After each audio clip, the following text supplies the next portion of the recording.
What's going on? Good afternoon, fam. Welcome back to another episode of No Clue, where when you think you have life figured out, you realize you have no clue. No clue. So this week we're gonna be talking about some great stuff. You see, we got our girl with us, Arteria. I told y'all she was gonna Beep, be beep, beep, here. beep, beep, beep, beep, We told y'all who she was beep. last week, and there she is in the flesh. Welcome. We missed you last week. I Last miss week y'all. Last week's show was amazing. We've got some great feedback from you guys.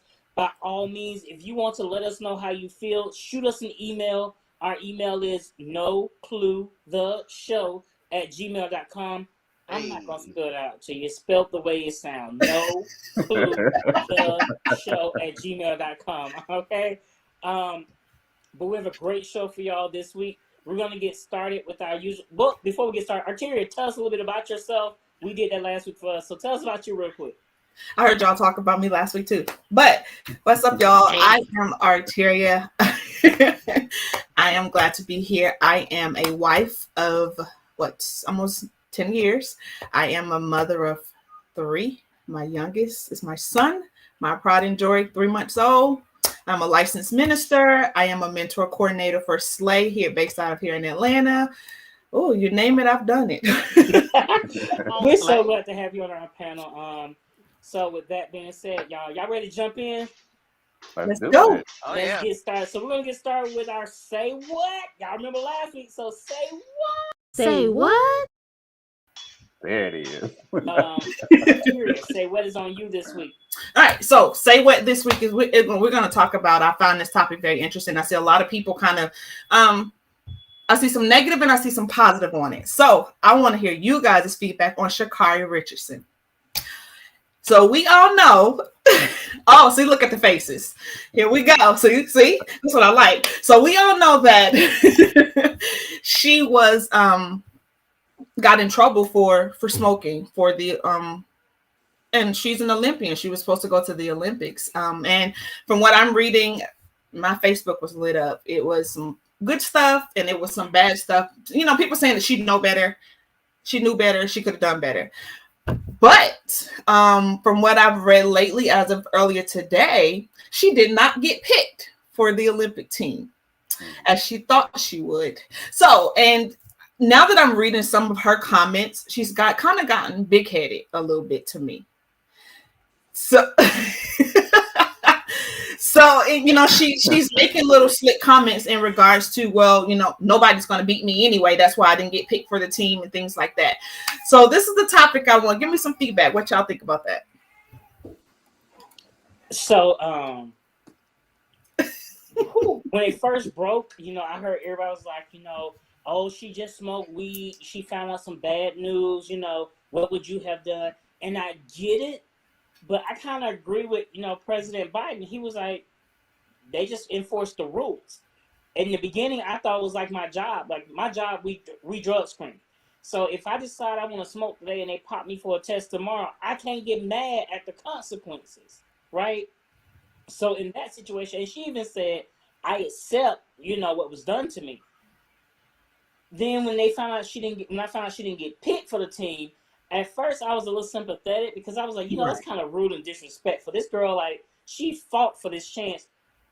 But like you said, some of her comments, I was like, she's off the chain right now. Damn, like, humble yourself. Like, because you had celebrities coming out going to bat for you. Like, you had celebrities, like, starting campaigns, like, you know, hashtag let her run, hashtag it was just we all have done it, you know, all that kind of stuff. And I was just, it was hurtful. And then when people start saying, oh, they only did that because she was black. So I'm one of those people, I'm not quick to play the race card, because when it needs to be played, that's when we need to play it. But in this situation, it did not need to be played. There was no race involved. She didn't follow the rules. That's what it boils down to. So DJ, I saw your facial expression. What? So I'm going to take the opposite end of this spectrum of the conversation from Doc on this one. While I do agree some of the comments was a lot very arrogant and very over the top, right?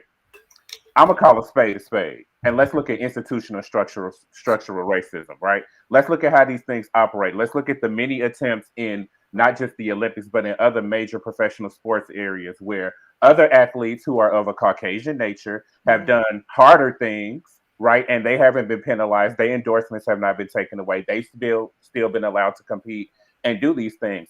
Ultimately, you know, do we know that she was aware of that? Yes, she admitted that she understood what could happen as a result of that. There's no denying that. However, there still are some institutional and structural things in place that, had that not been a woman of color, because let's just call it what it is, that whole entire scenario might have gone a different way. Maybe they would have allowed her not to run in all of the races. Maybe, you know, he would have been able to compete in one of the things. Maybe you wouldn't have been able to do whatever. But I'm just saying, we've seen that occur in many instances across many different arenas of sports for, like I said, harsher drugs, and there were no consequences behind the action. So, I mean, I would agree with you for in other arenas, but when it comes to the Olympics, I would err on the side. They've been pretty fair. They've been pretty consistent because Michael Phelps, he didn't do drugs while he was in the Olympics. However, he was still suspended. Okay, so his drug doing was after the Olympics, was before the Olympics happened. But he still faced consequences. I think had she been a Caucasian female and she failed the drug screen, I think she would have got the same sentence. I don't think it would have been as publicized as it was. But hear me out. What I'm saying is, I don't disagree with you that there would have been consequences. I just don't think they would have been as severe if she wasn't a woman of color. But I mean, it wasn't severe because they gave, it could have been 30 days, 6 months, or a year suspension. They gave her the least of the three. So it was like, to me, the Olympic Committee was like, we are taking into understanding that you had a family situation happen and it caused you to go do that. So they were, to me, the way I see it, they was being a little sympathetic and understanding. And so they said, we'll just give you the lesser so that you're still able to run. Now, whoever chose the Olympic team for the United States. Now, that's why I think there was some shadiness going on, because they was like, oh, if we put her on the team, what's this going to look like for us? So on that aspect, I can agree with you. But from the Olympic Committee, I think they was being pretty, I'm not going to say cool with it, but I think they was like, it is a situation we need to address because it's becoming more legal throughout the world. Right. And so I think that's something that was like, so we're not going to penalize her as harsh as we could. We're going to give her the misdemeanor sentence, for lack of better terms. But I feel like that's basically what they did, though. Right. Because quiet as it's kept, I read an article last year from the Chicago Tribune, and they were talking about this with marijuana, and actually they raised the parameters where you would actually get popped on the test. So basically, it's 3 times the average amount of a company popping somebody for a test for marijuana. So clearly, she was a chronic user even before, incidences with her mom and things of that nature. Secondly, this is all happening at the same time where you have 2 women from Nambia, which is a country in Africa for the folks at home, that were told that they could not run in certain races because their testosterone natural levels they felt was too high to be in the women's race. So that's number one. Number two, the women's swim team, they put out a ruling stating that the soul cap that African American women were using during the races was banned, saying that it didn't properly fit a person's head. Now we all know with Black women, in particular, if they have type 4 hair, they have a thicker hair texture, so they need the bigger caps. So it's just, while her situation, it is a situation of personal responsibility, it just also happened at the backdrop where they're making these other type of decisions that is looking a little suspect. Another example, Simone Biles, they told her, well, we're going to critique you harsher just because of who you are. They didn't do that with Michael Phelps because since he has a longer wingspan. I think now that she has, do you guys think this? But I think that she put herself in that box now because of her mouth. And do you guys think that now that they've kind of taken back what they originally said, because originally they were going to let her at least run in one of the races. And now to come to find out she didn't even get picked for the team. Do you think that with everybody's comments and people was rooting for her and, you know, all the stuff like that. Do you think that that had a play into why she didn't get picked? I don't think that had a play into why she didn't get picked. 1 second. Rakia, I agree with you. I don't think we should. So I agree, but I don't agree. Rakia stated that she wished people wouldn't push her to. She wished there wasn't a big push to try to humble her because Ryan was made to look like a teenage boy who didn't know any better during his fiasco. I get that, but when you're cocky with it and you have this, oh, I knew it was gonna happen, so you know that's how they do me attitude, and you just remember the image she's already given. They already see her as the aggressive black woman. You have the long weave, the long nails, the long eyelashes. So, and I'm not saying that that's right. I'm not, hear me clearly. I'm not saying that by her looks we should judge her. I feel she wasn't selected because the U.S. said it would pass a bad image on them. Bad image, because there is no image. But I'm just saying they felt, how would it look? We have a person who knowingly does drugs on our team. Illegal drugs. Even though it's legal in the state that she's in, on the federal level, marijuana is still illegal. So that means it's still illegal in this country, just the states aren't enforcing the rules, okay? So how does that look on the Olympic team in Tokyo? That we have this drug addict on our team. She's not a drug addict, but that's what they in their mind, that's what it's That's what gonna look at her as. You see what I'm saying? And so that's not the image we want to portray to little girls who want to aspire to be Olympic athletes. Don't do marijuana because it's bad. But here you got this woman who, in my opinion, would have went to Tokyo and brought home golds left and right, smoking weed. Now that's an advocate for weed don't do bad things, because here we got the fastest woman in the world smoking weed. You see what I'm saying? So I think it doesn't contribute to the agenda America has. And then it's another situation. Now, I don't like to play the race card, but you're placing a black woman in a position of a role model, a positive role model. And it's not your whitewashed black woman, for lack of better terms. This is an authentic, I'm from the hood, I got my nails, the long nails, I got my weave, you know, because when you saw one of her interviews, that neck with, you know what this means when a black woman started doing this. That means you about to catch hands. And so I feel like they just feel like, do we really want to portray that image?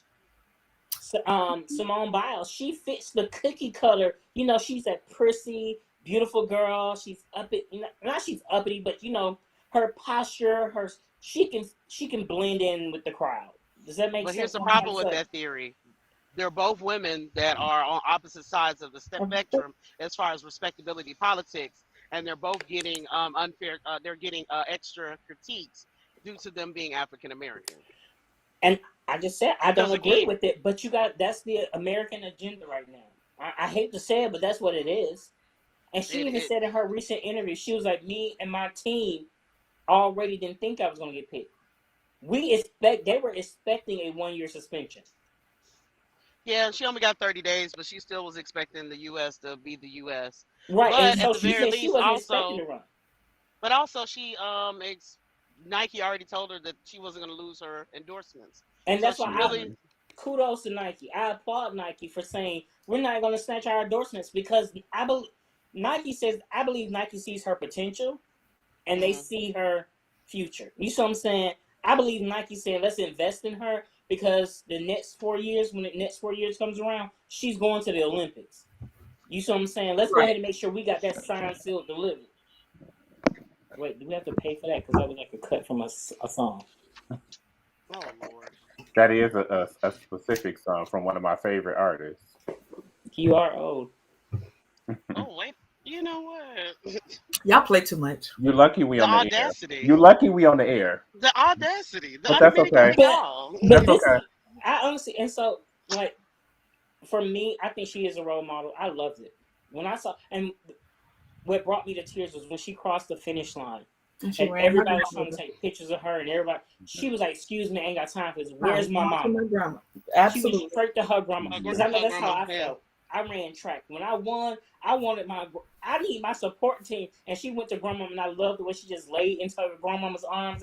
And to me, that says right there, this girl right here, family. I'm all about family. Mm-hmm. That's a role model for me. Like, and you in college, so you smart. And you can run. and you low key cute. Okay, we're not gonna get on that topic. I'm saying I'm sure her girlfriend feels the same way.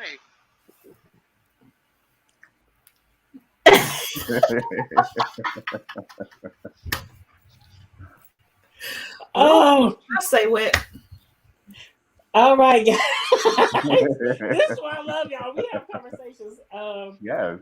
So let's get into our main topic tonight. This segues right into that kind of sort of ish. We can make it. Body shaming. Mm. Like, so I'll be honest with you guys. For the longest, I hated my body because I didn't have the 8-pack. I wasn't muscular. I wasn't ripped like all the guys, and I felt like I had low self-esteem because of that. And I think I'm not by my. I don't think I know I'm not by myself. When I did my research, over 30 million Americans suffer from eating disorders due to body shaming or bullying in some way, shape, form, and or fashion. Of that number, 42%, ironically, are LGBT. Well, not LGBT, are gay men. So I can't speak for the other demographics, but I know in the gay community, if you have that 6-pack and that chiseled body, you're like a walking god. Like, you say hey to people, they underwear fly off, legs in the air type situation. And it's wrong. What image are we portraying to our young people?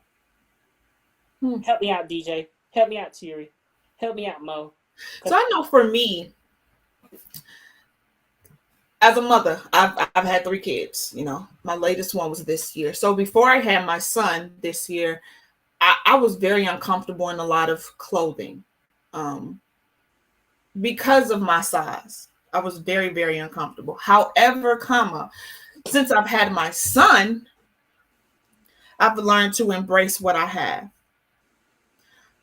And truth be told, my oldest daughter, who will be 16, played a part in that because she's very comfortable in her skin. Very.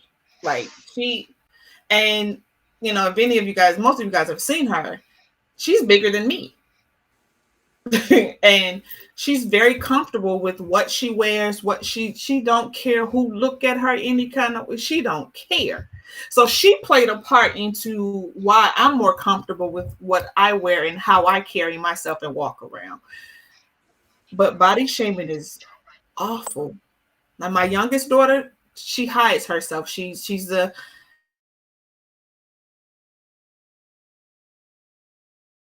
she don't like the way she look. So let's talk about where this comes from. Let's put it out there. What is this? What is the image of the perfect person comes from? Where the perfect body comes from? The internet.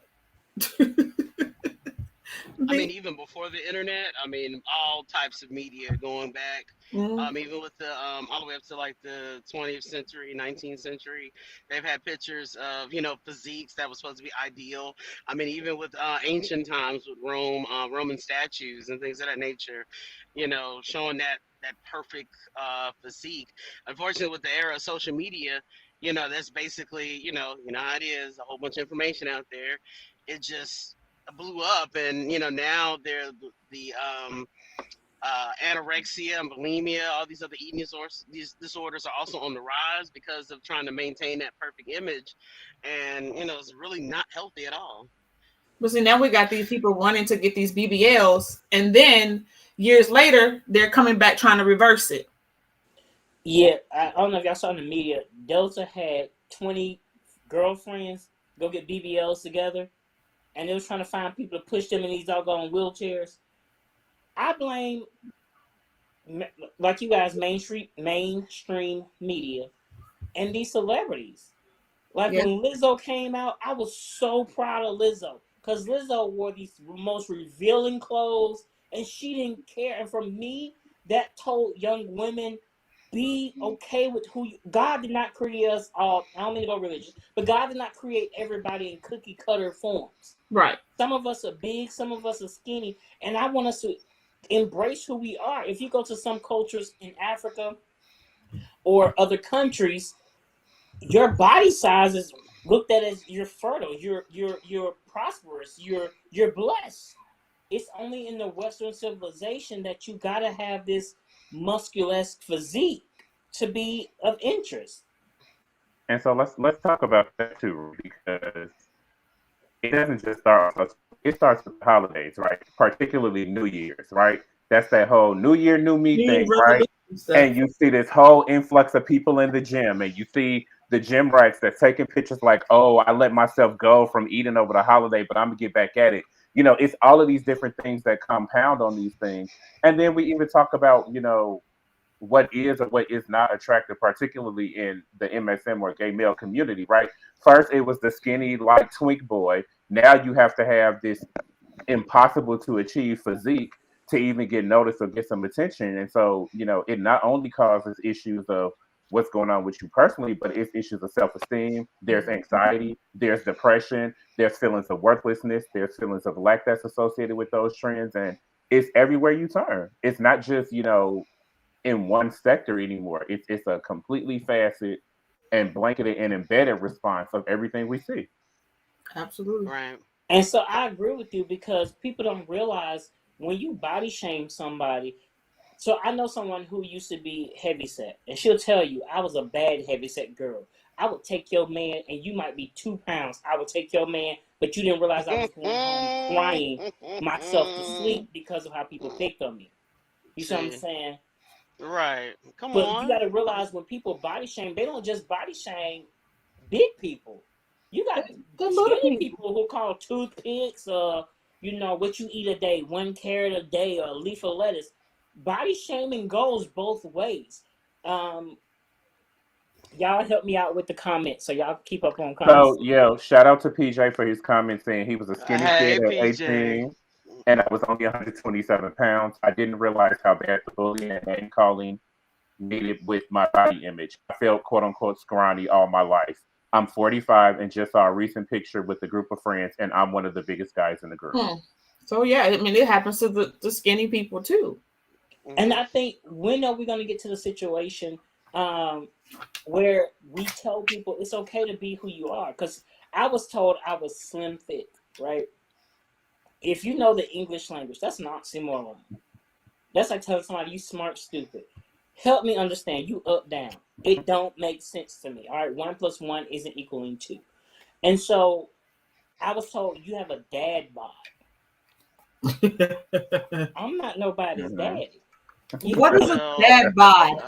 so I guess a dad bod. I mean, I was about to stand up and show y'all, but wow. a Where dad it's bod, you kind don't of have a 6 pack, but you don't have the beer belly. It's kind of like you're thick, but you know it's not sloppy, for lack of better mhm. terms, because I don't know what you consider sloppy.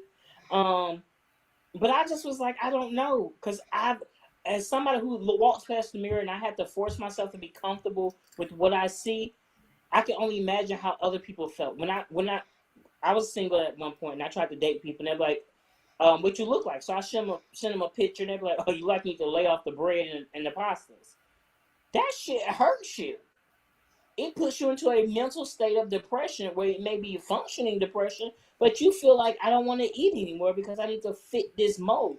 Who are the Will Smith and some other people, some other celebrities? They was like this quarantine, wait, got to get back to the gym. That pissed me off because you look good the way you are. But why must, if you're gonna get in shape for yourself. But don't put it out there to make people who are big or skinny feel like some sort of way.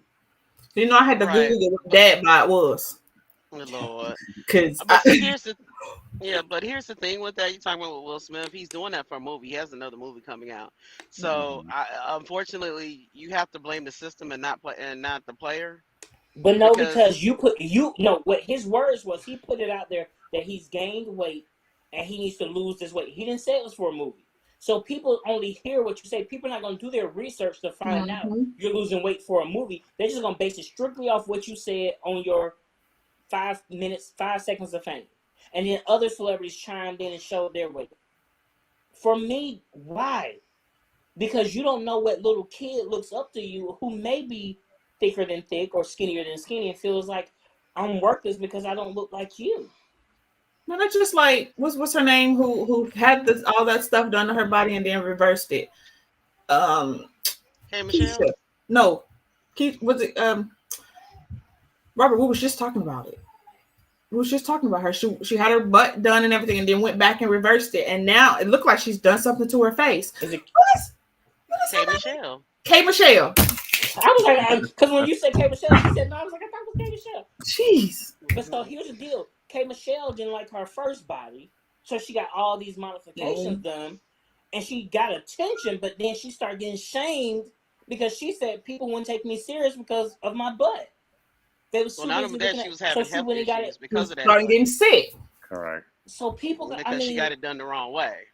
But speaking of that, let's talk about, this whole thing about body dissatisfaction. And I'm going to switch gears just a little bit.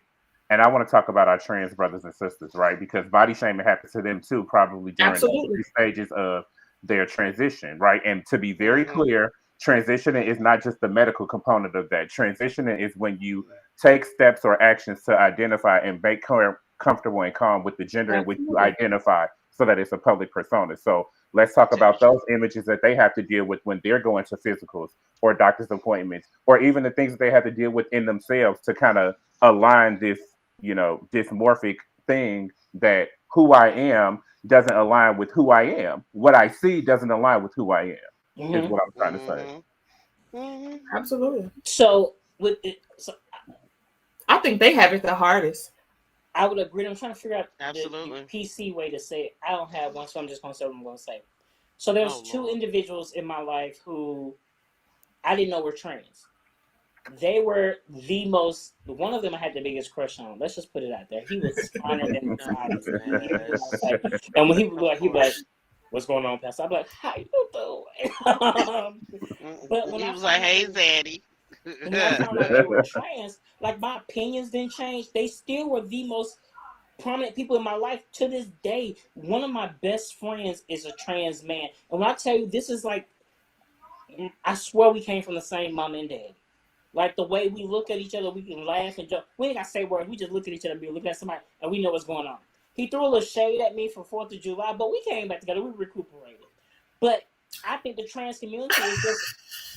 I feel like they should just be accepted for who they are, and that's another show topic we can have about the trans community. But people body shame them because one of the trans men I know, he was a bad woman. He was bad. He put up pictures, baby. He was bad. And now that he's trans, he's bad too. But what do we do to change this? We talked about the problem. We talked about the issues. We talked about every community that is facing. What do we do to change it? I mean, it's already happening to a certain extent, because you just referenced earlier that there are certain artists that are bucking the trend, like Lizzo. Well, no, so Lizzo is bucking the system, but here's what I hate. I know she's on everybody's bad list right now. Monique. Remember when Monique first came out? She was all about, it's the big girl season. Screw these skinny bees. You need a 2-piece and a biscuit. Now she done lost weight. Then you had another heavier set, celebrity. Tamla Man came out, and baby Tamla could sing you under the same. If you from the southern, if you went to a Church of God in Christ church, you know how they saint you, silly saints. You know what that means. But then she lost all that weight, so she was showing big girls we can still do it. But then she lost all that weight too. It's like they come out and say, but those were for health reasons, though. That's a little different. But And let's face it, she's still not. She's not skinny. She's not the. She's not another great Dorinda. She's not that body type. She just lost weight for health reasons. But just like with Will Smith, if you don't do the research, you don't know that it's for health reasons. You just see that she was go big girl, what we gonna do, right? And now she's skinny girl. You're no longer supporting or cheering on the big girls. Like Lizzo came out strong. Lizzo was like, so I have to disagree. She's still big. Who, Tamla Man? Tamla Man is still. She's not skinny. She's still big. She's just. No, ma'am. She's not. She used to be plus size. Now she's just size. Tamla Man is a whole snack. Wow. And a glass of sweet tea on a hot summer's day that's been chilled to 32 degrees Celsius. How you doing? Her hips makes her looks Yes. You know, but yeah, she, And, yeah. and she got kids. You're right, PJ. She got children. Baby But making where's hips. Lizzo now? Like Lizzo came out strong, and then she went into hiding because when she went to the basketball game and her posterior Keep was out, spreading and yeah. and people started shaming her, and she kind of got quiet. Come back out on the scene, boo. But Lizzo has lost weight. Well, She has, but she goes to the gym. I mean, I get it, Mo. I'm and all for them losing weight for health reasons, but at the same time, still support the community that you came from. Still let them know it's okay because not everybody can lose the weight like you lost. Not everybody can. I'm not saying they got the surgery, but not everybody can afford the surgery. Not everybody and not insurance every, covers the surgery. Not everybody can go to the and gym and get a personal trainer. I get out that. However, then you have other artists like Queen Latifah. Queen Latifah's been big her entire career. Mm-hmm. Okay, you said Queen Latifah. Yes. Or the trainers. I love Queen. I love Dana Owens. Hear me Mhm. clear. All right. Baby, she not relevant no more. She not around no more. She just What us. do you? What are you That's talking our about? She just had a generation. She had a Lifetime Achievement Award recently. She also has a top show on CBS. That's our So generation. so is Tamala Mann. No, I but mean, gospel's a little different because you float in and What out. about and is it even Kelly within Price? Lizzo, she was Well, out temporarily, Kelly, but she's been her on her socials quite frequently, so she hasn't gone anywhere. but she's not. What I'm saying, Mo, is she's not as front face as before. And Terry, you're right. But Have Kelly you Price, seen her I know Kelly TikTok? Price Yes, did she it for has. health reasons. There we go. Right. So But Lizzo is And not. and So Robert, I get what you're saying about Lizzo. Lizzo used to be go big girl like you was in the forefront. She was all big girl, everything. Lizzo is still around, however, but she's not as much as she used to be. like I but Lizzo, she doesn't have. But also, number one, she doesn't have an album out. But number two, if you look at her socials, if you look at her videos, she's just as go big girl energy.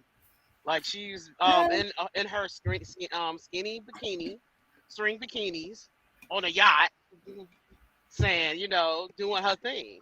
She just So not. I think she was broke down a little bit temporarily, but to say that she left that image. No, I have to disagree with that too. we will agree to disagree. I just don't see her. I don't see her Okay, out that's front as fine. much as she used to be. Before it was And in your again, face. she doesn't have an album out, so you're not going to see her that It, as frequent. however, comma space. It doesn't have to be because of an album. She could be promoting her old songs. She could be going to the club. She'd be at the basketball game. She didn't have an album at the basketball game when she turned And around and dropped it down like it was hot. yes, she did have an album out. Her album was out, but she wasn't promoting it. She was at a basketball game. She went to a But it basketball was game to in watch the game. She wasn't I performing. feel. I feel and like also regardless of the and fact, also you have to remember that it's COVID. So yeah, she's actually been in quarantining, but she's still making videos and stuff like that. I think if you look at her socials, you would see that. But yeah, she's not in the news because she's one of the few celebrities that is like, you know what, I'm still not going outside yet. You can hold off on that. However, she's I still feel on her like even though socials. she don't have an album out, regardless of the fact of an album or no album, she was this whole, promoting this big girl status thing. She could still do that without an album. She don't. So I think Yet she again, is. She's hiding right now. if you look at her socials, no, she's not. She's in the house, but So, she's still so pro me and big Lizzo girl. are friends on Instagram, and her Instagram is not that popping, Mo. I'm sorry, it's not. If you look at her TikTok, it is though. Lizzo, we She can be literally, friends on TikTok. And I'm gonna And get in your I'm on her DMs and TikTok. just say, hey, baby, how you I feeling? You better she has a respond back. You're video feeling every. good as hell. Do you hear me? What I She say? look she has a video like every day, and one video she was in a screen bikini on a yacht sipping tea. Next day she's doing a video about what she's eating. Like it hadn't stopped. She did have a moment where she was like, "Damn, this is overwhelming with all this negative feedback you guys are giving me," but it hasn't stopped her from being who she is. Okay, so what I want us to do is not put that whole mantle on Lizzo. Okay. Right now we making Lizzo to be the queen of the big girl. What you gonna do? But I am saying that we need more Well, people to step up and say it's okay, because some people are just big. Like, and I don't want to say that. What I'm not gonna say is people are big bone, because bones don't. That you're not big bone. But what people need to say is it's okay to be big, as long as I just want people to be healthy. So how do we? All right. So we talked about body shaming in the trans community. Let's touch a little bit on body shaming with our kids. Our kids oh my wasn't lord. brought up kind of the way that we were, that we saw a lot of the Queen Latifahs, they weren't brought up to that, especially our elementary age kids. So how do we affect them? Our Missy Elliott's, because when we was little, Missy was a big girl. Sorry, I just Yeah, had to but put she that had plug Graves' in. disease. She had Graves' disease. That's not her fault. You know what? I think that is something we need to do. We need to start out first by telling our children it's okay to be true to who you are. Be true to yourself. Love yourself. Care for yourself. Right. Walk past the mirror every day and tell yourself how beautiful you are, because you are a queen. And that's any race. You are a king. Walk past the mirror, and as parents or as parental figures, because we may not have kids, but people who look up to you, tell them how beautiful they are. Tell them how powerful they are. Tell them how they were made in his image. Tell them. If we start telling our kids this now, we can build up their self-esteem. But let them know that when they walk out that door, like, I don't know, we can't shelter them from the world. Unfortunately, we can't. I feel And like, bullying is 10 times as worse yes, now for these God, kids than yes, when we were coming up. Because the advent of social media, these kids have no chill, you know? they do not. But how do we as parents tell our kids, live for you? How do we do that when we can't even live for ourselves? Oh, what you're not gonna do is Mm, make grown people be grown. Because mm, you're asking people to, once again, this came last week. You're asking people to look at that mirror. mm-hmm. You're asking people to own their own truths. But ultimately, I don't even think it's.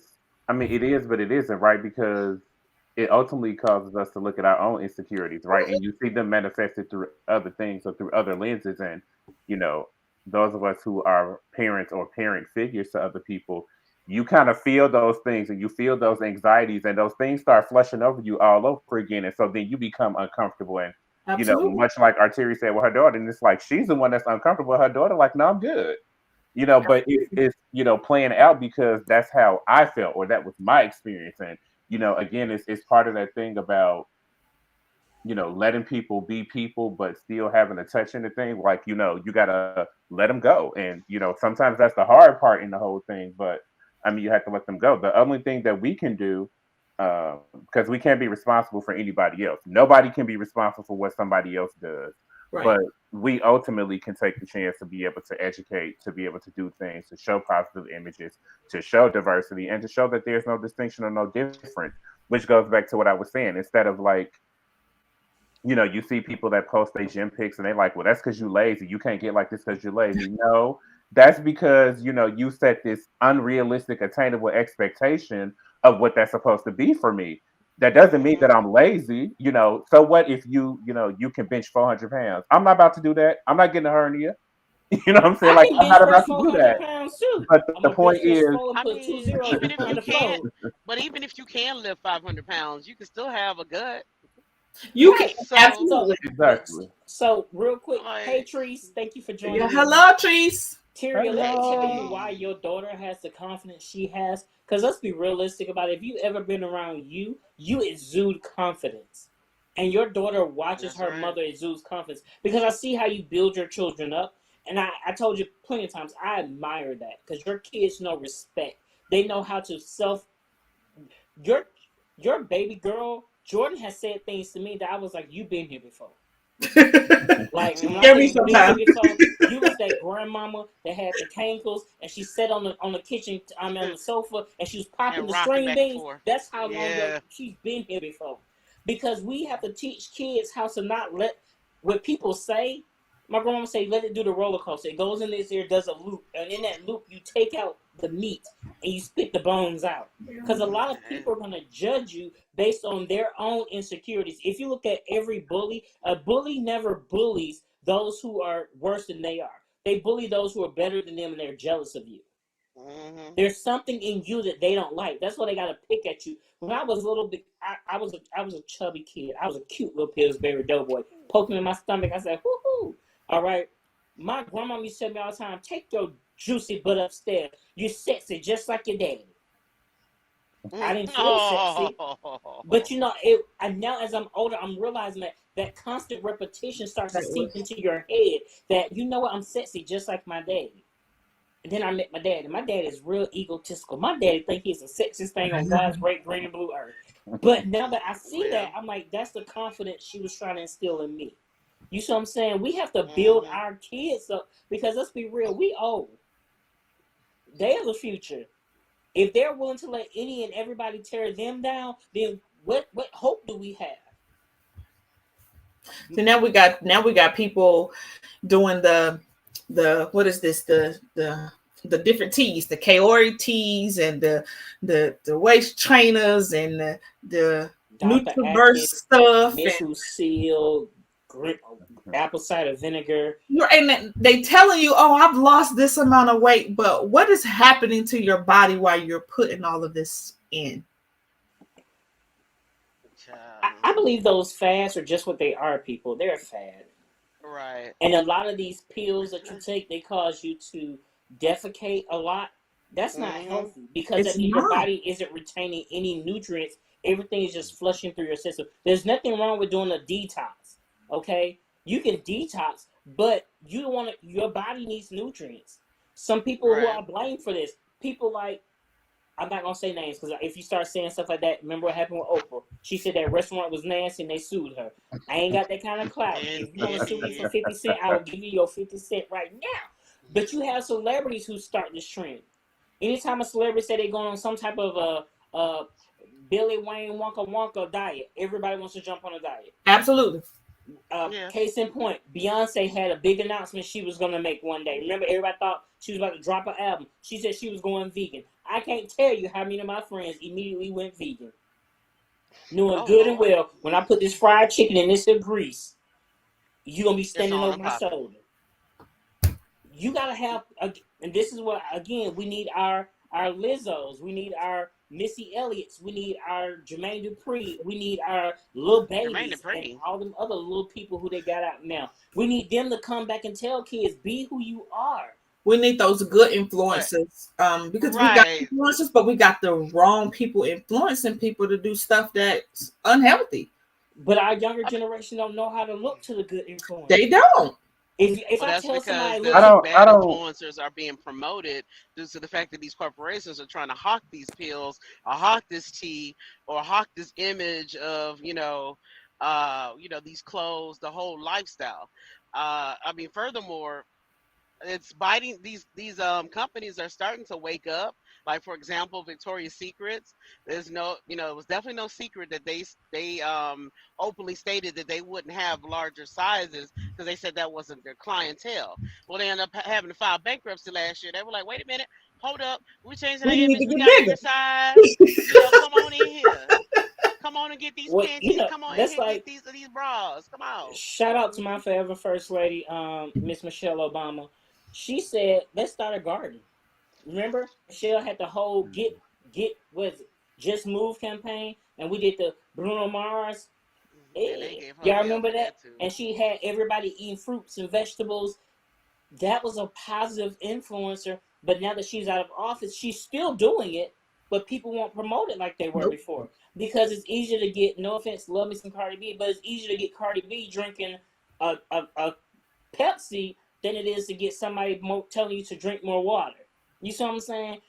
It's easier to get LeBron James slam the dunk eating a cheeseburger than it is to tell you to eat a salad. And then restaurants don't make it easier to lose weight. Because a salad is $20 and you can get 47 cheeseburgers for 50 cents.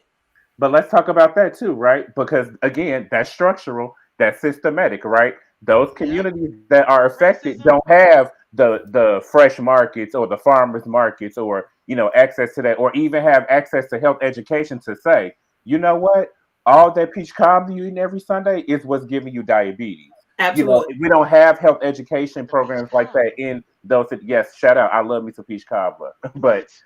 but Jesus. those things are Amazing. strategic and it's intentional because when you go to Yep. those neighborhoods, you see McDonald's, Wendy's, churches, Popeyes, White Castle, and those are the things that are affordable. But to your point, if I go to the grocery store to eat healthier, costing me way more money than to just go in here and do that. And if I have a family of myself and 3 or 4 individuals and I'm on a very, very fixed income, Well, it's easier to feed that way. it's easy for me to take this 20 and know we all gonna do something, then it'd be like, okay, well, what am I gonna do? And sometimes again, thinking of just about economics and systemics, I have to prioritize. Am I really gonna take this, $20 and spend this on lettuce when we gotta go to a babysitter or whatever, and I still gotta figure out how to feed you? Probably not. Make that So switch. that absolutely is not just about people not having a choice or not being capable of making the choice. It's about the reality of what's in physical proximity. I mean, I would disagree Fast with food that. places now, the fast food places are competing with each other. Everybody got a chicken sandwich. So now everybody's running out to figure out, okay, who chicken sandwich tastes better? Yep. That's wasted money. So if they're competing with each other now. Thank God for my in-laws. My in-laws have a garden. So Yes. everything is grown. Wow. So a lot of it comes here. Wow. But you're right, But because even on if you go into the African American neighborhoods, we have Walmart for the grocery store, Kroger. We don't have Farmers Whole markets. Foods. We don't have a farmer's market. We don't have none of that. And I agree, we don't know how to. And a lot of times, all this stuff is processed and packaged in cans and bags. Like, we have to start a trend of, hey, let's go eat some fruit. One thing my chapter brothers and I have said, when we get together, we used to, when I tell you we can tear down there's a wing shortage probably because of us. When I tell you we Lord put have down some mercy. wings, we put down wings. So now we said every function, we're going to have a vegetable platter. We're going to have a fruit platter because we're going to start doing better because we know better. I think it starts with us telling each other how to do better and helping each other do better. And let's talk about this comment that even if you had access to more fruits and vegetables, what if you have a job where you don't have the time to cook them? So you're still not using them because it's inconvenient, right? You have to do preparation to make fruits and vegetables work. It's not just a quick in and out kind of microwave response type of thing. So here, It's definitely maybe harder. I'm by I can myself say on from this, personal experience. but if you give me some baby carrots, I eat that raw. You give me some bell pepper, I eat bell pepper raw. So, certain things you can eat if you don't have time to cook these vegetables. Some of them are good raw. For example, if you want to curb your appetite on ice cream, get you some grapes and freeze them. That tastes good. You know what I mean? Sorry, I was reading from our production manager. Shout out to Ricky Z Media, y'all. I'm sorry, I'm gonna give her plug now. Yeah. She keeps us Beep, on beep, beep, point. beep, She keeps us. beep. When I tell you, she is giving us notes. Watch out for this, y'all. Watch out. Don't do this, y'all. I love it. I love it. Thank you, Ricky. You're the bomb. You're the bomb. When I win the Mega Millions, I got you. 5 mil straight to your bank account. I got you. Hello, somebody. But Wait a we have to minute. start working together, guys, to start making that change.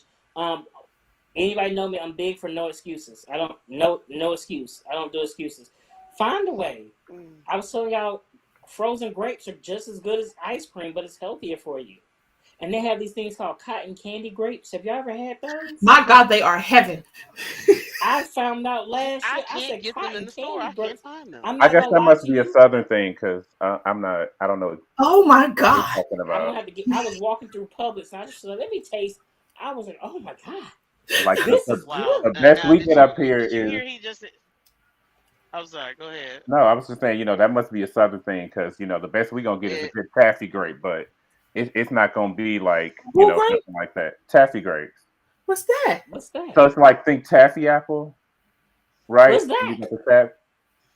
So in the fall, right? You get the apples that's covered with the caramel and the peanut, right? So you think that, but grapes. Oh. Oh, well, that's cute. We need to ship That you sounds some hella cotton candy fat. grapes on And dry. they come in different kinds. So like it's a strawberry crunch cake kind. That's kind of like the strawberry shortcake bar. Like we got stuff like that, but like y'all Wait, like these cotton are these candy grapes. are these grapes flavored like that, or are they covered in those things. They're covered in it. Oh no, cotton candy grapes are just regular grapes that taste like Jesus cotton candy.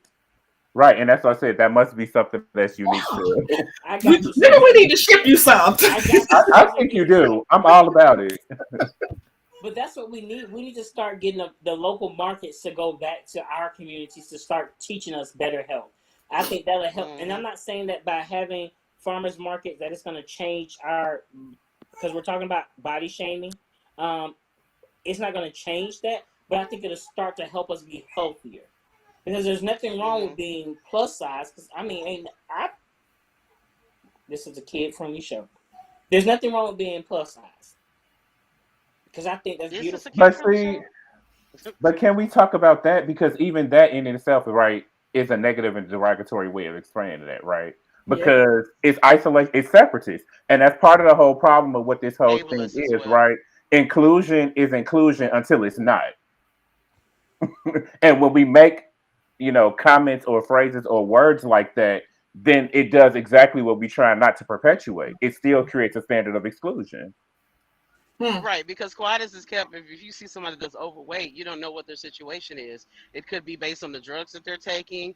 It could be that they may have an addiction to food, and that's one of the hardest addictions to kick, because regardless, you still got to eat in order to survive. Right. So you really just don't know what that person's situation is. And you should govern yourselves accordingly when you're interacting with people, regardless if they're skinny, slim, thick, thick, big dick, whatever. Thick, big dick. Well, speaking, I want all of them. Did y'all see the new mechanism that they put on your jaw that wires your jaw? You can lock it to lock your jaw shut, so you can only do liquid diet. Mm-hmm. I thought they've been had that. What's the difference? No, so that's where they wire your jaw shut. This you can have installed onto your jaw, and you can unlock it so you can eat, or you lock it so you're only on liquid diet. Oh no, we just doing that's no sir, no ma'am, no ham, no turkey. To me, that goes into body shaming, because you're telling people don't eat, drink to liquids. me, that kind of goes into body disorders. That sounds like a recipe for disaster, quite honestly. Well, I thought you said a Respucia disaster. I thought you said Respucia too. Okay, oh Lord, I said recipe. I was like, now Mo, that was body shaming, because Respucia was a beautiful big girl. Yes, she was, and she was very confident. And that's so real talk. That's the kind of confidence I want to see given to our community. Confidence that says it's okay to be a big person, but work your way to get healthier. You see what I'm saying? I think if we supported them, they will be willing to eat healthier and be healthier. But if you're constantly body shaming me, for example, Mo, you brought up food as an eating disorder. If instead of me talking about you eating all the time, why don't when you eat, I eat with you? And I'm going to help you eat healthier, so that your eating habits actually turn out better for you. Like I found out there's a thing called kale chips. So if you want to eat healthier, I'm going to introduce you to kale. So while you're eating kale, you can eat 30, 40,000 pounds of kale. It's a super it's super green fruit. Super green food. The more you eat it, I hope you got some good toilet tissue. It's going to help you be healthy. So instead of talking about it, let's help them. You see what I'm saying? By working with them in their ailment, I think we help better them. And eating healthy does not mean starving yourself.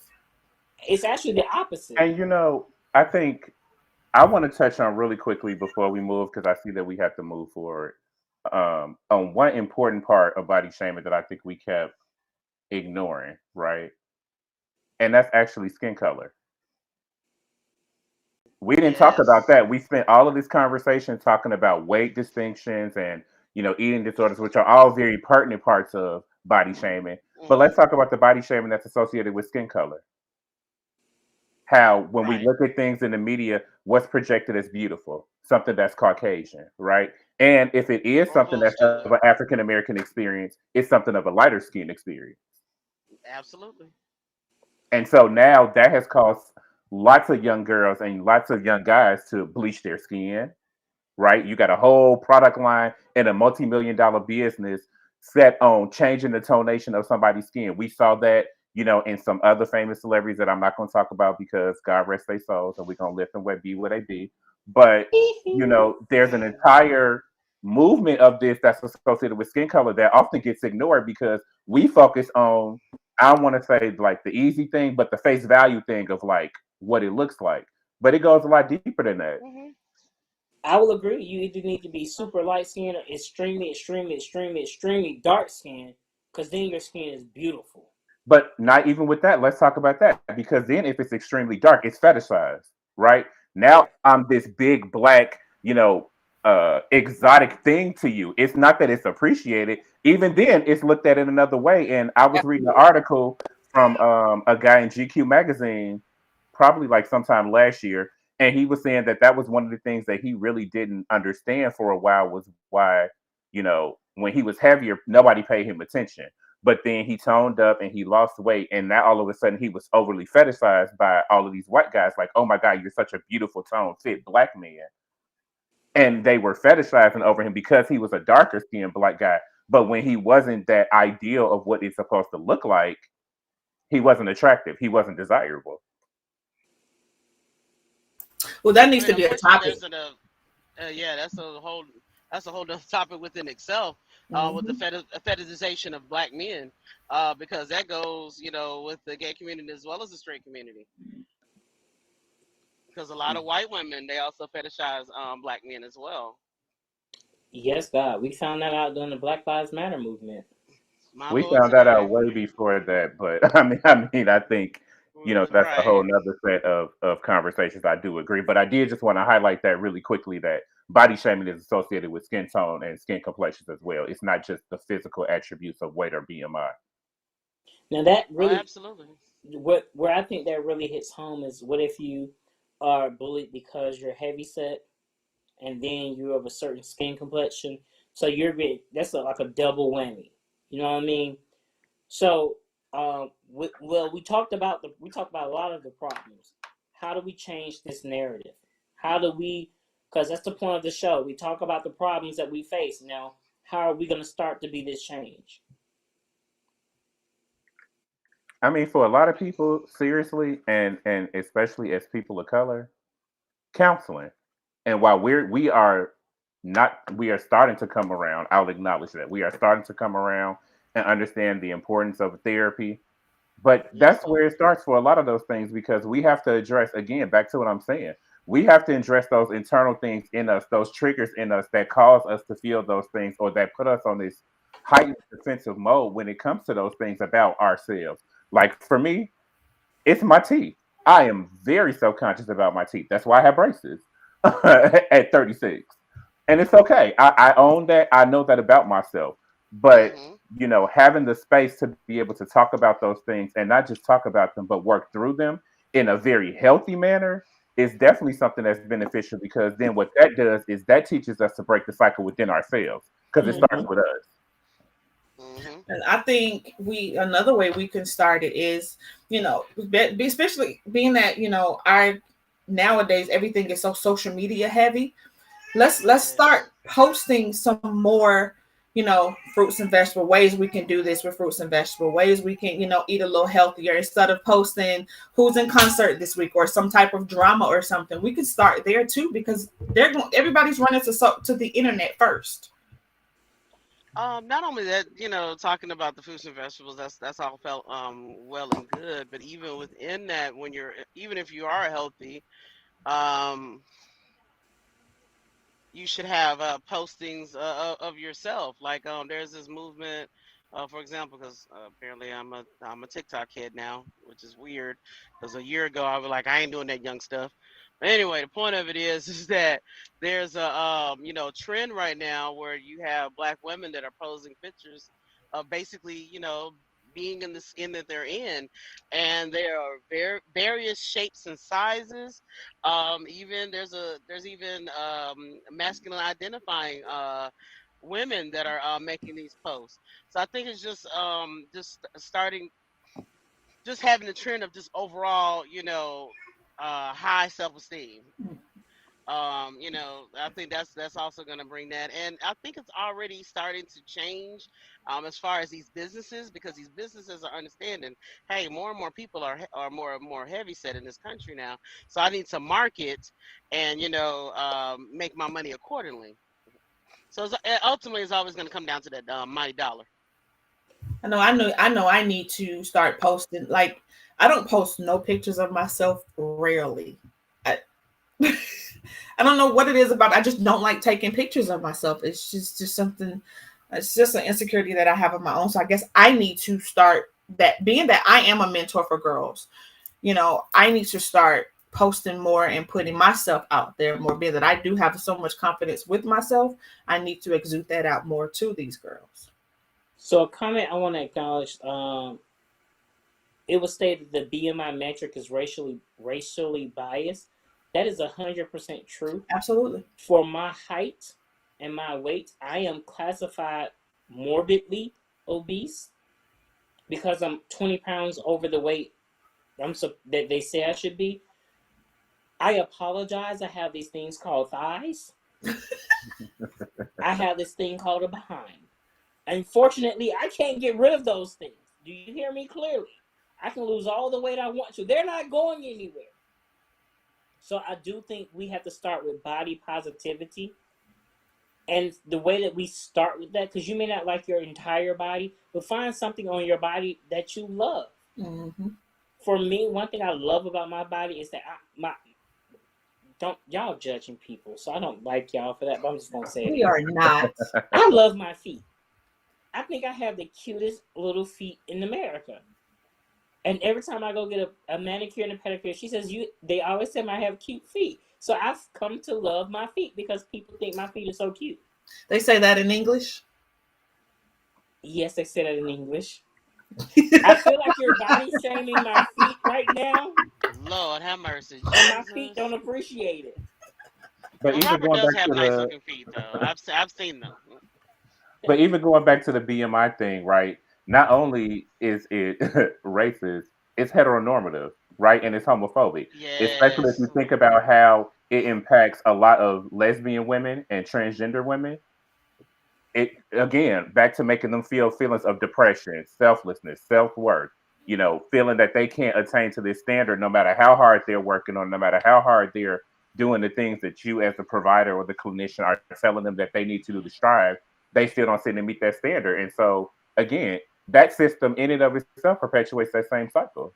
But even in BMI, like for me as a woman, pregnant women, I just had a baby, and all my when I found I was pregnant, all my doctor said was, "Oh, one, you're over the age of 35, so you're high risk because of that. Two, Right. you can't gain no more than 10 pounds this entire pregnancy because you're obese," what they called me, because of the size that I was. So those are two factors for pregnant women that we deal with as pregnant, women that can have kids. Those are two factors.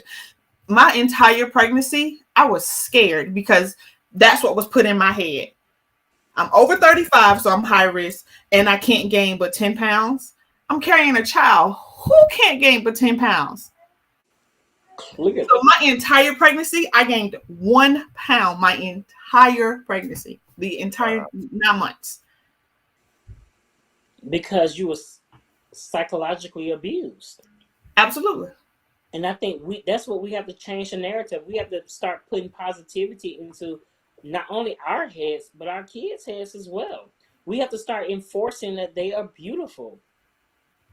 Mm-hmm. That their brown skin, yellow skin, green skin, purple skin, whatever skin they're in. You're beautiful in the skin that you're in, and you should love every piece of you. If your middle toe crosses your big toe, love your crossed up toes.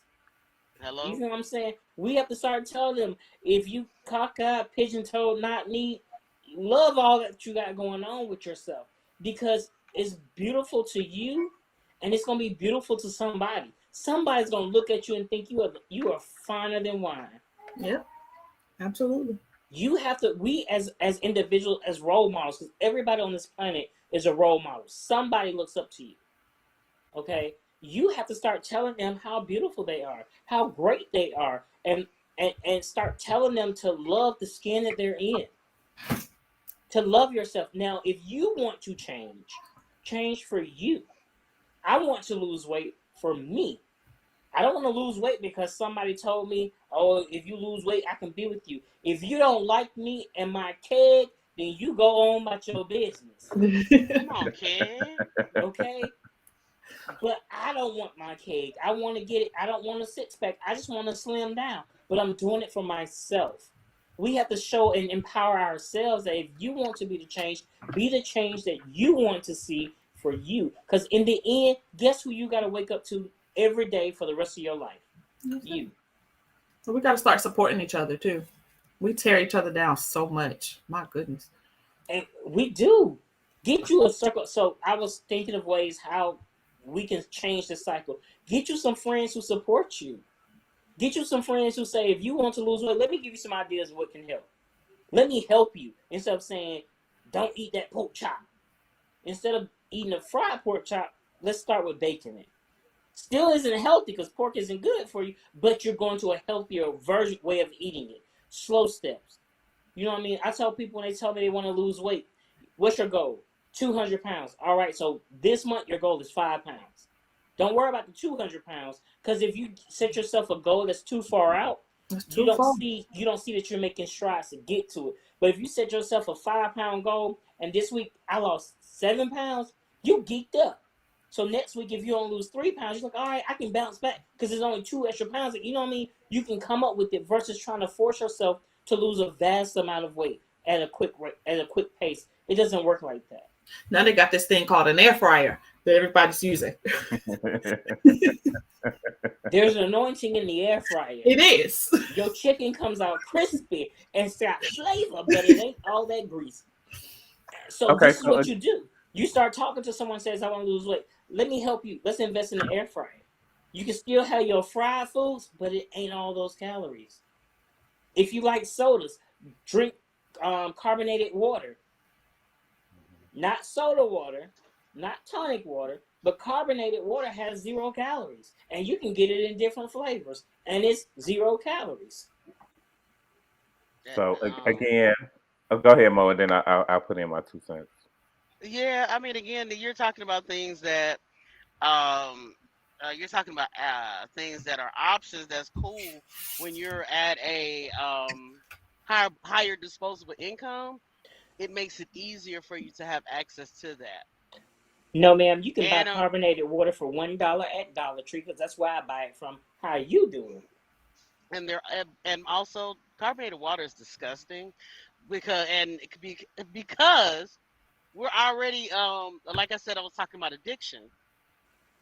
Sugar is an addiction as well, even going in within food addictions. Sugar is a real bad addiction.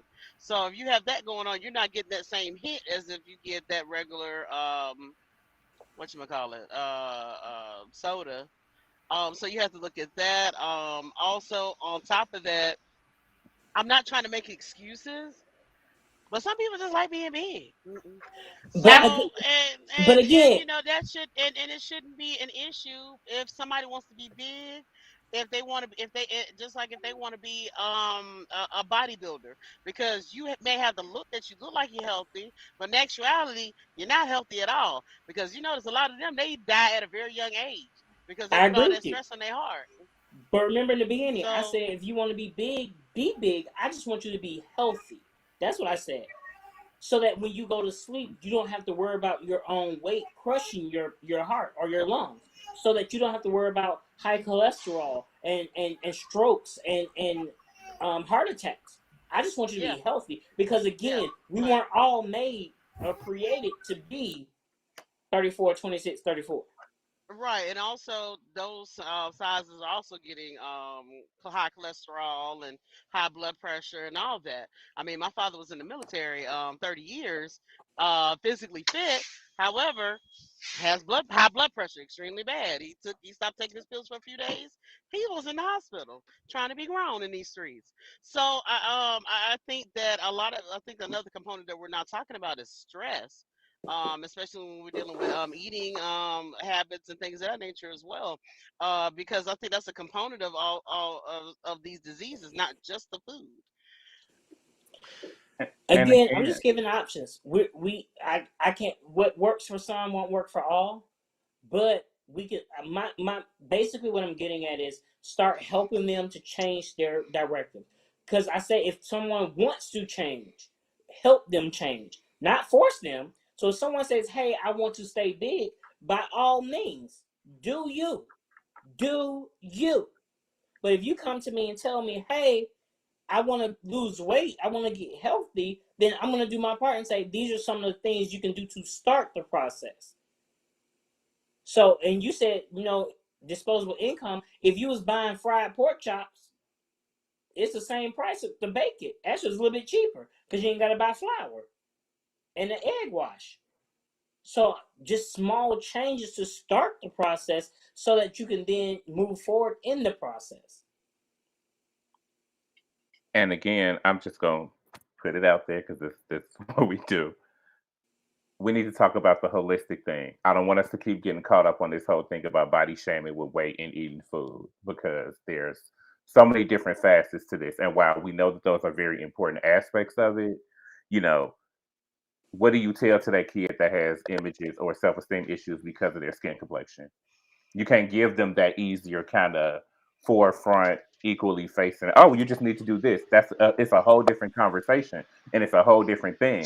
And for something that is completely outside of their control. And for some of these other issues, it's outside of people's control too. They could have medical conditions, they could take medications, etc. But what do you say to that kid? Or what do you say to that little girl who is called, the little black girl or tar baby or something like that?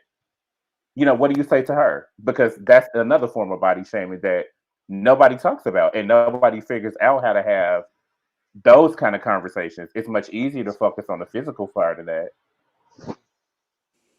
So what I would say to that African American sister whose skin is touched by the sun, you're beautiful. What my grandmama used to tell us, I got pulled out the oven early. That's why I'm light skinned. My cousins got left in there a little long. God cooked them a little more because he knew they needed to hold all the goodness inside of them. Find a way to encourage them to let them know how beautiful their skin is. Show them images of beautiful people with their skin tone. That's one way to do it. Yes, however, comma, right?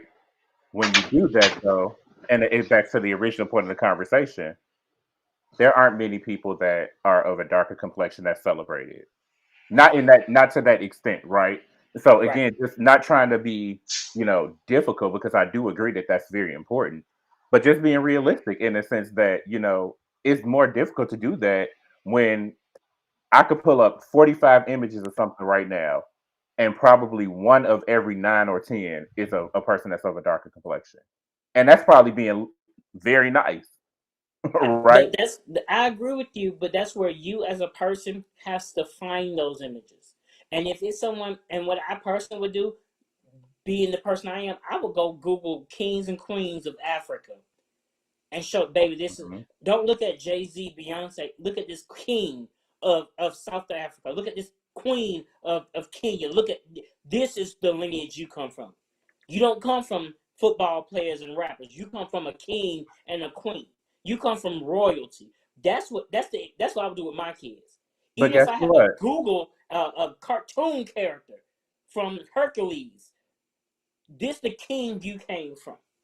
That I mean, and I get it. That's not the easy. That's not the end all be all. But it's a quick fix to start the Now, I don't process. think any of this is an end all be all. Not for any of these situations, it's not, right? Because there are all of these different social determinants of health that come into play, as well as, structural and systematic barriers that are in place that impede a lot of these things, right? But ultimately, to your example about showing them kings and queens, that's great. I think that's dope.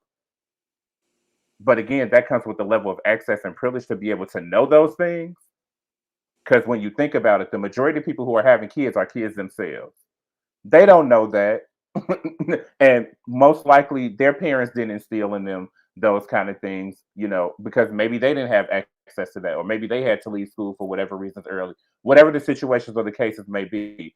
Ultimately, I'm saying all of that to say I think it's a great suggestion. I think it's a great mechanism, but we have to be very realistic in our approaches, and we have to be very realistic in understanding that us, and I'll speak for those of us that are here, we operate in some type of a level of privilege. And so for some of those other things, we have a greater access and a greater ability to understand some things than a lot of other people may.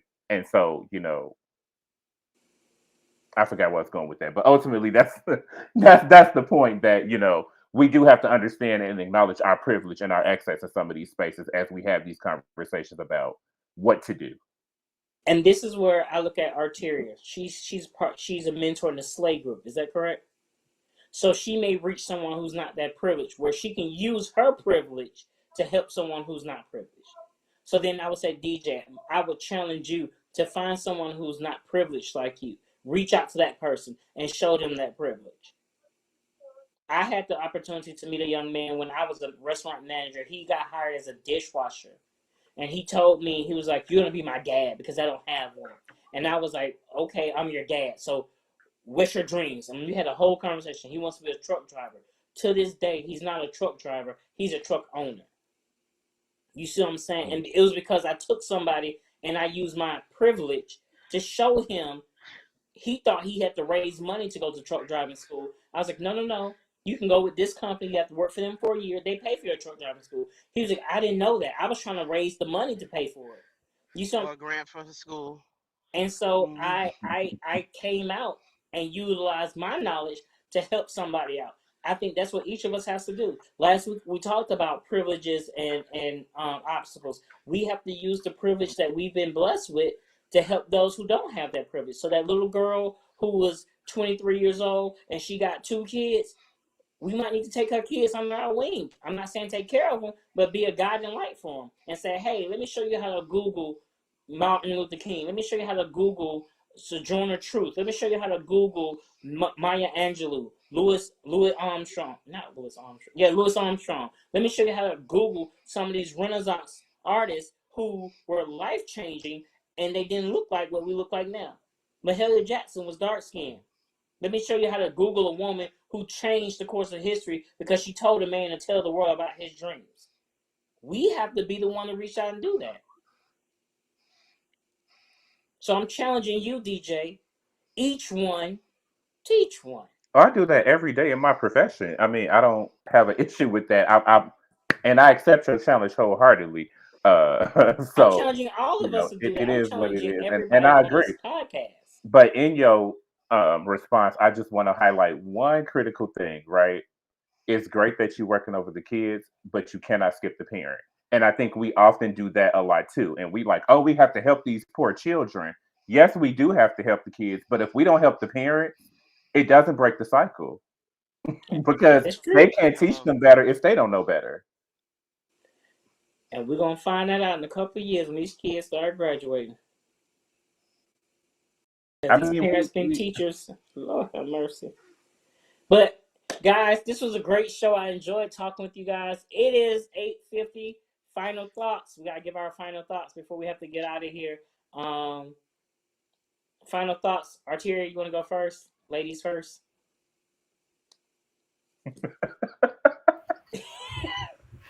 See, I'm trying to be a gentleman. You see how I get shot down? I tried to be a gentleman last week. Got shot down. Go ahead. DJ, go ahead. Final thoughts. Okay, so we talked a whole lot about these things about body size, body complexities, and different variations of body. I brought the perspective of thinking about it in a broader sense. So I brought up the tones about skin tones. I also want to leave us with the thought about one thing that we didn't talk about, particularly in the MSM or the gay community, right? Is that whole no fats, no femmes phrase, and how that has perpetuated this entire movement of body shaming across different spectrums. But ultimately, for me, I think where it starts or what we can do is, like I said, we have to learn to confront our own selves. We have to learn to turn the mirror on us and figure out those things that make us uncomfortable and learn how to be comfortable in our own discomfort. And so a lot of people aren't willing to do that. And it's a very unhealthy and it's an uncomfortable thing. I myself have to do it every week in my therapy sessions, and I'm okay with that. But it does take work. It will take time. And I think having conversations like this that are very candid are very important and much needed to be able to change that narrative. And hopefully there will come a day when, this will be an obsolete thing and we'll be able to have that, utopian ideal where everybody is everybody. But, be very mindful in the interim that inclusion is inclusion until it's not. And that's my thoughts for the night. Thank you, Dr. DJ. I don't know Well, all right. why we DJ can never go first again because his thoughts be so deep and profound. Like He just covered everybody's final thought. No, it ain't that. I mean, I think I take in a lot of the conversation that we're having, and I'm processing it. But I think that's what makes this platform great. Is I do look at things through a different lens, and so that's my perspective. And it ain't that it's about trying to be deep. It's just about I don't ever want to be the person to just give this blanketed face value response. I don't think that serves the purpose of what we're doing here. And this is why we heart you. Mm. My final thoughts would be just people when it comes to body shaming, don't change who you are for somebody else. Be yourself because you're beautiful in your own right. You're beautiful in every way feasibly possible. If you need help, reach out to somebody. Get you a support team that will support you, be there for you. I'm always available. Email me. NoClueTheShow@gmail.com. I will gladly give you inspiration every day because you are beautiful. You are a king. You are a queen. Walk with your head held high, your shoulders back, and walk as though you're stepping on ants every time you walk because when you move, the earth shakes because of you. Know that I love you and God does too. Terry. Y'all are so deep.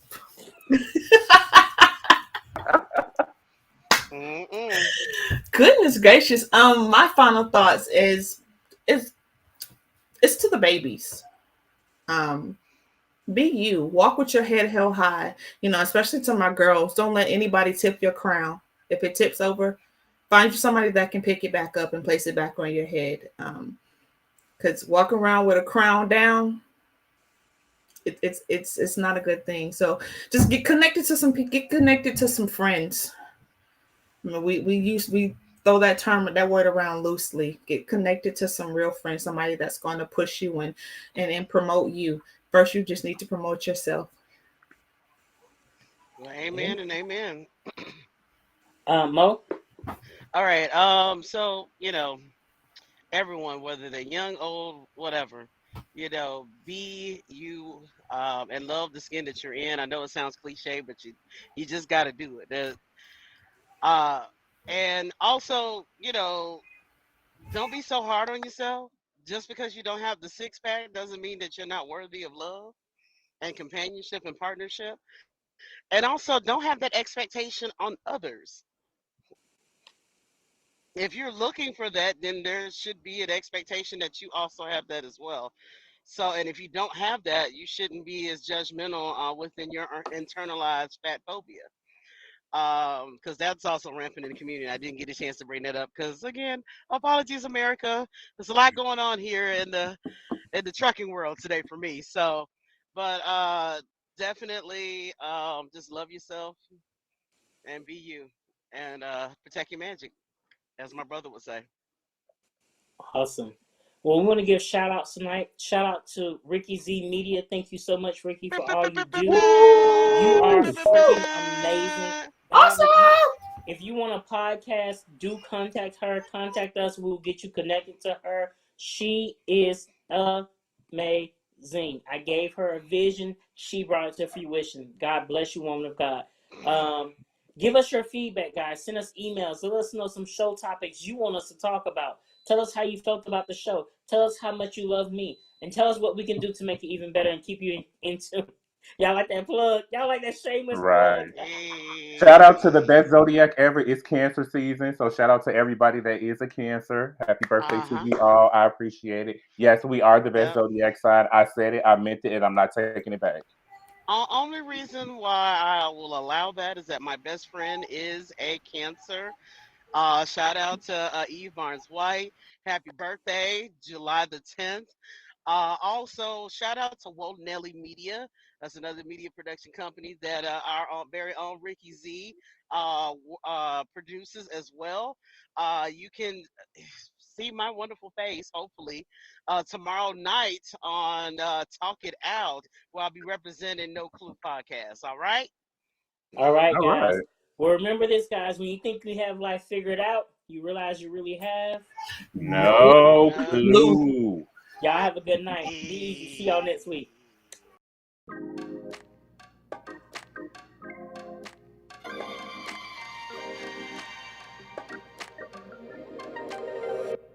clue.